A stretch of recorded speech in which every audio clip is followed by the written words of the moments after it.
بسم اللہ الرحمن الرحیم۔ السلام علیکم۔ پچھلے سال جب میں کروم ویل ہاسپٹل میں جنرل چیک اپ کے لیے گیا تھا تو فقیر حسین بھی وہیں داخل تھے۔ ان دنوں فقیر حسین بڑے پریشان تھے گلے کے سرطان کی وجہ سے۔ سارا دن ہم بیٹھے تاش کھیلتے رہتے۔ انہیں میٹھی سپاریوں کا بہت شوق ہے۔ ڈاکٹروں کے منع کرنے کے باوجود یہ مجھ سے مانگ مانگ کر سپاریاں کھاتے تھے۔ اس کے بعد ایک جاندار کہکا اور نجم رضوان کے جنسی لطیفے۔ یکایک شاہد کے ہاتھوں میں پرومیتھیوس کی آگ آ گئی۔ وہ اخباروں کے رنگدار صفحوں سے حاصل کردہ انفارمیشن کو اپنے تخیل سے ملاقاتوں میں بدل رہا تھا۔ فقیر حسین اس وقت مائیکل جیکسن سے بھی زیادہ میڈیا کا پیارا تھا۔ اس کے انٹرویو، تصویریں، حالات زندگی میڈیا پر چھائے ہوئے تھے۔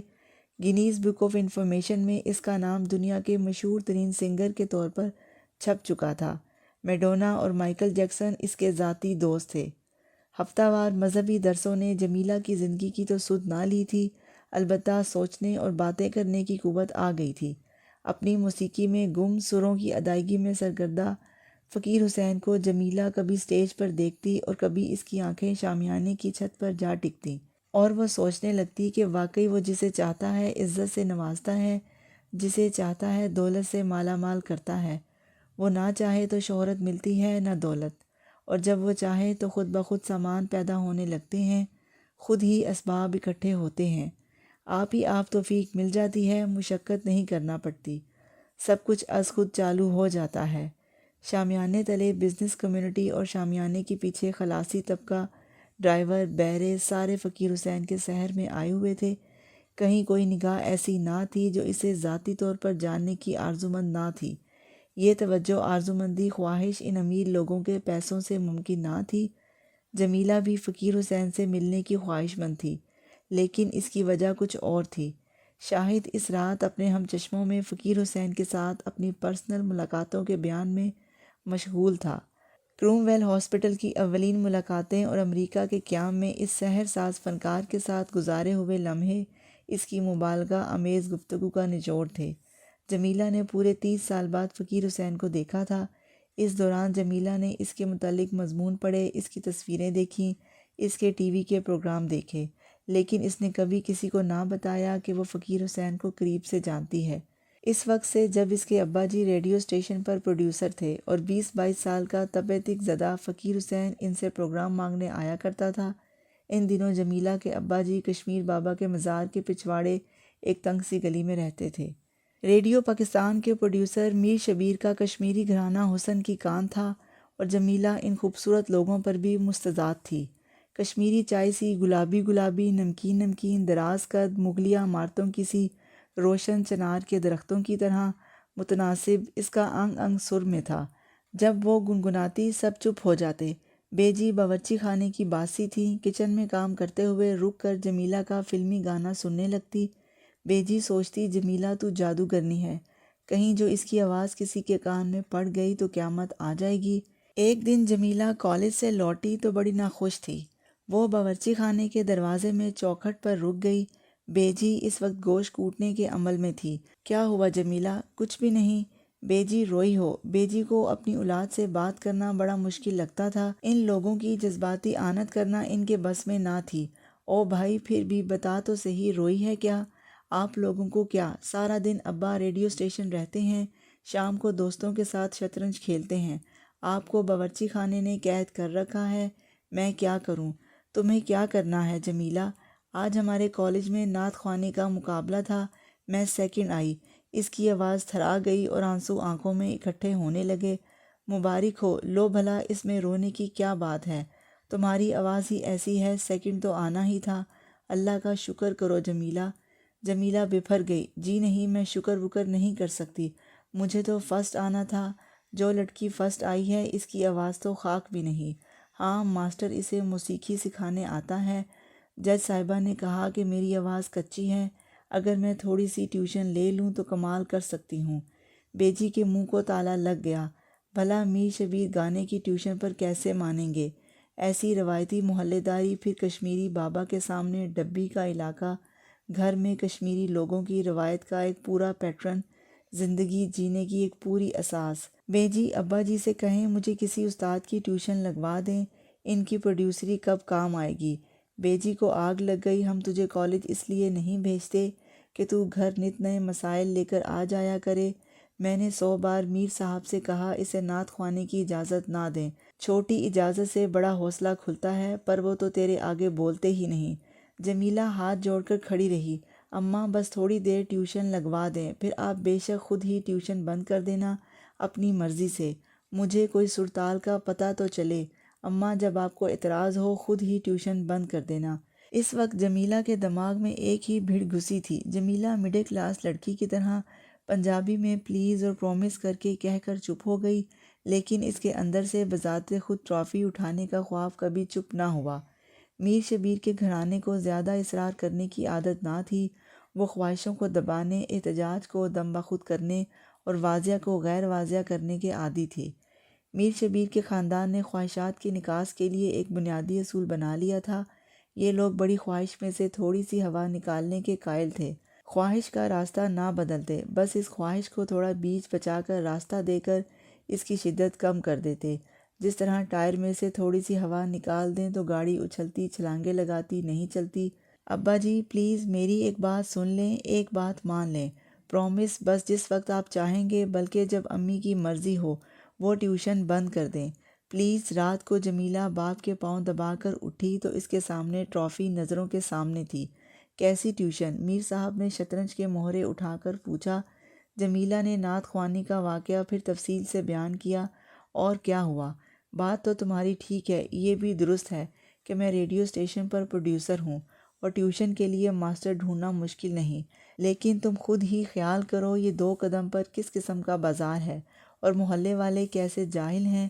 ابا جی جب میں کالج گئی تھی تب بھی آپ یوں ہی کہتے تھے، بتائیے کوئی طعنہ آپ کے کان سے گزرا؟ میں 6 مہینے میں اپنے سر ٹھیک کر لوں گی، مجھے لیب پکڑنا آ جائے، مجھے پروفیسر نہیں بننا۔ ابا جی میں صرف نعت خوانی میں فرسٹ آنا چاہتی ہوں، صرف ایک بار پلیز ابا جی، پرومس پلیز ابا۔ میر شبیر بڑے لحاظ والے آدمی تھے، جمیلہ کے آگے جھکنے میں کچھ وقت لگا، لیکن بیٹی کے آگے ہتھیار ڈالنے پڑے۔ ریڈیو اسٹیشن پر استاد مراد خان سے بات کی، استاد صاحب پروگرام مانگنے محمد شبیر کے پاس آتے رہتے۔ میر صاحب کا خیال تھا کہ استاد مراد خان خود ٹیوشن کے لیے آئیں گے، لیکن استاد صاحب نے اپنے 8 بچوں میں سے سب سے چھوٹے بیٹے فقیر حسین کو میر صاحب کے گھر بھیج دیا۔ یہ بھی زندگی کا عجیب چلنا ہے کہ جب غلطی ہونا ہو تو کسی نہ کسی طور پر ہو کر رہتی ہے۔ ایک دروازہ تھوڑا سا کھلتا ہے اور انسان حرام سے غلطیوں کی غلام گردش میں داخل ہو جاتا ہے۔ فقیر حسین سردیوں کی شام میں ایسے آیا کہ سر پر دوہرا کمبل تھا، بیجی بغیر چشمے کے آئیں، سمجھی بڈھا استاد مراد خان ہے، دروازہ کھول کے رنگین شیشوں والی نچلی بیٹھک میں بٹھا دیا۔ جمیلہ سے یہ بھول ہوئی کہ وہ سمجھی ابا جی نے فقیر حسین کو ہی بھیجا ہوگا، اس لیے اس کا ذکر کسی سے کرنا بیکار ہے۔ فقیر حسین دوہرا کمبل سر پر اوڑھے بیٹھک میں داخل ہوا۔ تپے دق کا مریض، ایتھوپیا کا باشندہ، بے حد دبلا پتلا، بمشکل 22 برس کا ہوگا۔ لمبے لمبے بالوں میں تیل لگنے کی وجہ سے لمبی ستوا ناک نے اس کے چہرے کے پروفائل کو اور نمایاں کر دیا تھا، اس کے لیے میر شبیر کی بیٹھک کسی محل سے کم نہ تھی۔ السلام علیکم سر، جمیلہ نے اندر داخل ہو کر کہا۔ وعلیکم السلام، بیٹھیے بی بی۔ دری پر دونوں آمنے سامنے بیٹھ گئے۔ جمیلہ کہیں سے ایک پرانا ہارمونیم لے آئی۔ جب فقیر حسین نے سر نکالے تو جمیلہ اپنے سارے حسن کے باوجود حقیر سی ہو گئی۔ سرگم میں اتنی موسیقی بند ہے، اس بات کا اسے علم نہ تھا۔ 2-4 پلٹے فقیر حسین نے لیے تو جمیلہ کو اپنے آپ پر ترس آنے لگا، بھلا اس اعتماد کے ساتھ وہ گا سکتی ہے؟ نعت خوانی کی ٹرافی کچھ لمحوں کے لیے دھندلا گئی۔ میر شبیر صاحب پروڈیوسر ریڈیو پاکستان کو جب فقیر حسین کا علم ہوا تو اسے ٹیوشن دیتے ہوئے 5واں ہفتہ تھا۔ اس عرصے میں جمیلہ بسنت بہار گانے لگی تھی۔ تم نے مجھے بتایا کیوں نہیں؟ میر صاحب بیجی پر گرجے، لیں آپ ہی نے تو بھیجا اسے، میں کیا بتاتی؟ مولی گاجر کے بھاؤ تک تو بتا دیتی ہو، یہ ذکر کرنا ہی بھول گئی۔ یہ جوان جہان فقیر حسین گھر آتا ہے اور وہ بھی تان پورا اٹھا کر، حد ہو گئی۔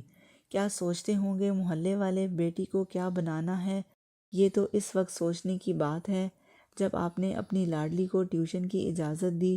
اب مشکل یہ آن پڑی کہ فقیر حسین کا کردار، پابندی وقت، تعلیم دینے کا منفرد سلیقہ کوئی ایسی پریشانی والی بات نہ تھی کہ اچانک بیٹھے بٹھائے اس پر کوئی الزام لگا کر نکالا جا سکے۔ یہ بھی زندگی کا عجیب چلن ہے کہ جب کوئی شخص ادھر سے کسی آرزو میں مبتلا ہو جائے تو متعدد بار خواہش پوری ہونے کے اسباب خود بخود پیدا ہونے لگتے ہیں۔ جمیلہ کی خواہش بھی اسی شدت نے پوری کی۔ ایک روز فقیر حسین شام دیر سے آیا۔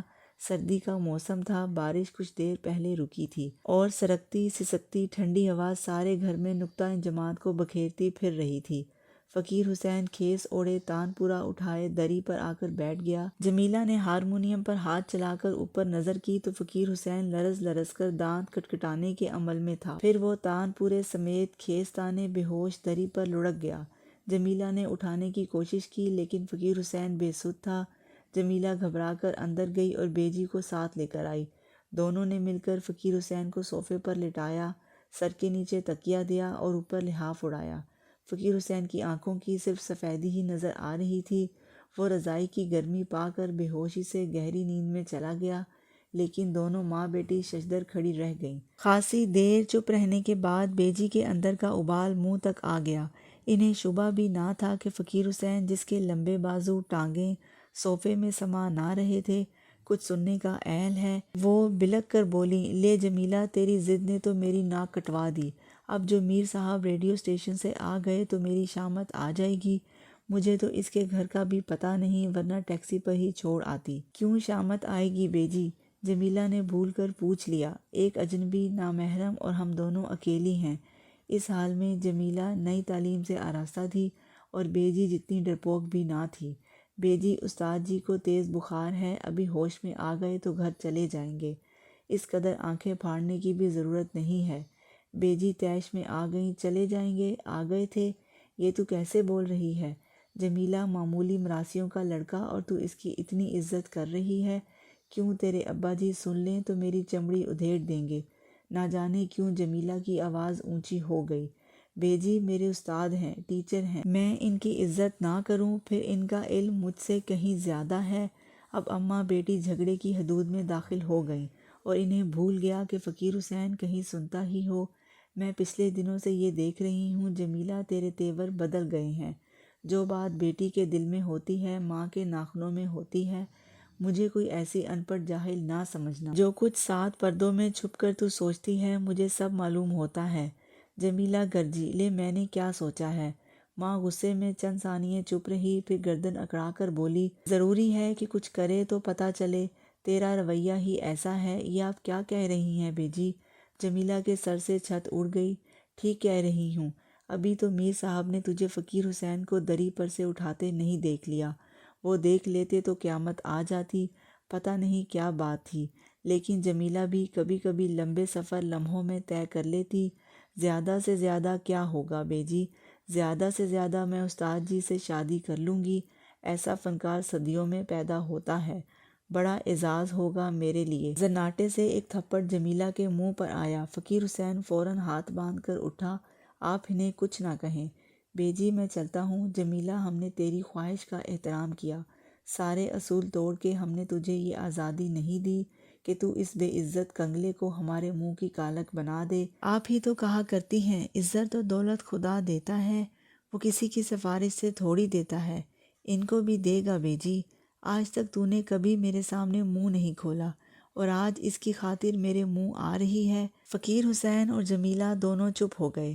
پھر فقیر حسین نے رضائی کو پرے ہٹایا، تان پورا اٹھایا اور لڑکھڑاتے قدم باہر کی جانب اٹھاتا ہوا بولا، بیجی رضائی دھلوا لیجیے گا، ٹھہرو، ٹیوشن کا حساب کر کے جاؤ، ریڈیو اسٹیشن پر لے لیں گے۔ اچھا جی، خدا حافظ۔ فقیر حسین کھیس لپیٹ کر دروازہ کھول کر باہر نکل گیا۔ جمیلہ کو فقیر حسین سے محبت نہ تھی، وہ اس کے ساتھ ساری زندگی تو کیا ایک دن گزارنے کا خواب بھی نہ دیکھ سکتی تھی۔ جمیلہ خوابوں والی لڑکی بھی نہ تھی، لیکن اس وقت فقیر حسین کی بیچارگی نے اس کے دل پر بڑا گہرا زخم چھوڑا۔ اس نے اپنے ہوش میں کبھی بیجی سے ایک سخت جملہ بھی نہ سنا تھا، اب نوبت جھڑپ تک آ گئی۔ اس کا جی جان سے جمیلہ کو ملال تھا۔ اس رات وہ دیر تک جائے نماز پر بیٹھ کر روتی رہی۔ اسے فقیر حسین کو حاصل کرنے کا شوق تھا، نہ وہ بیجی پر اپنی معصومیت ثابت کرنا چاہتی تھی۔